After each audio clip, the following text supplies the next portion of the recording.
of course, ultimately, you got to check out PokerGo.com, become a subscriber so you can watch High Stakes Poker, No Gamble, No Future, and our entire archive of events, as well as exclusive live streams coming up In this episode of Weekly Poker Hand, we are heads up in the $10,000 buy-in tournament from the PokerGo Tour Kickoff Series.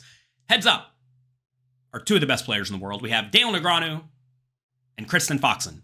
In this scenario, they are playing both roughly 60 big blinds deep. Daniel Negreanu with Queen Jack of Diamonds limps from the button. This is a hand that you certainly can raise, because if you raise and get 3-bet, you can call.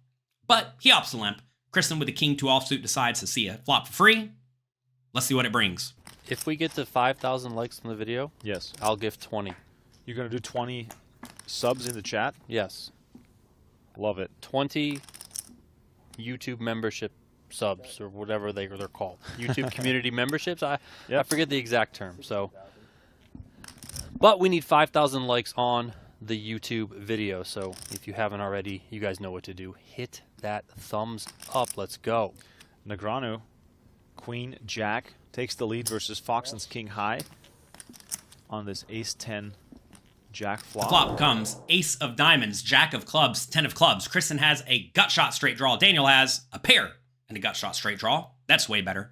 Kristen checks. Daniel goes for the 1 big blind bet, and Kristen calls. You may be surprised to see Kristen call with only a gut shot, but heads up, King High, and a draw to the nuts is really, really good. You can't go around folding that for a 1 big blind bet into a 3 big blind pot. Let's head to the turn. No clubs for either player. Negreanu bet 60K, got a call, then hits 2 pair. The only issue being Foxen now with a Broadway straight. The turn is the Queen of Hearts, which is an absolute disaster for Negreanu. Kristen checks, as she's going to do with her entire range, and Negreanu has to figure out if he should go for a value bet. Against a player who would raise all of their hands that make better 2 pairs and sets before the flop, you have the best hand in this situation a lot. And if you bet and get raised, well, they probably just have a king every time and you can easily fold. So you can bet for value, looking to get called by an ace or a queen, or maybe even a jack or a 10, and then easily fold if you get raised because you're just going to be against a straight pretty much every time. However, he's playing against Kristen Foxen, who is a good, strong, battling opponent. If you do make a small bet, she's going to continue with a lot of hands that have some equity, like, some of the 1-pair hands, but she's going to raise some portion of the time too. And getting raised in Negreanu's situation is an absolute disaster, because you pretty much have to fold or decide to hero call down. And of course, she's going to raise with a lot of kings, but she'll also take some draws, like flush draws and raise. And if you bet small, she may just get the vibe that you don't have a straight, and she may try to apply maximum pressure and make you fold almost your entire range, assuming you're not protecting it very well by including straights when you bet small. So, for those reasons, I think Daniel's check is very, very reasonable. Also, if Kristen bets the river, you can just call and induce a lot of bluffs. So, check on the turn. Let's see what the river brings. Action goes check quickly. 5 of spades on the river. Now Foxen is going to look for some value from her Broadway straight.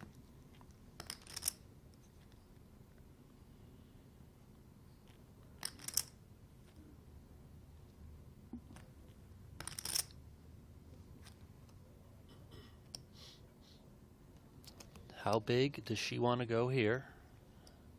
Pot's at 300K.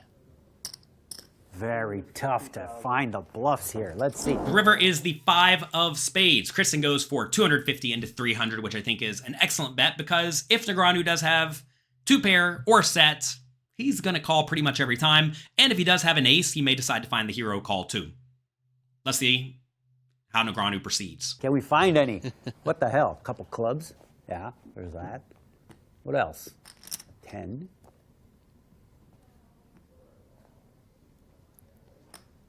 10, a couple clubs. You probably just have like king. Oh, he raises some of those.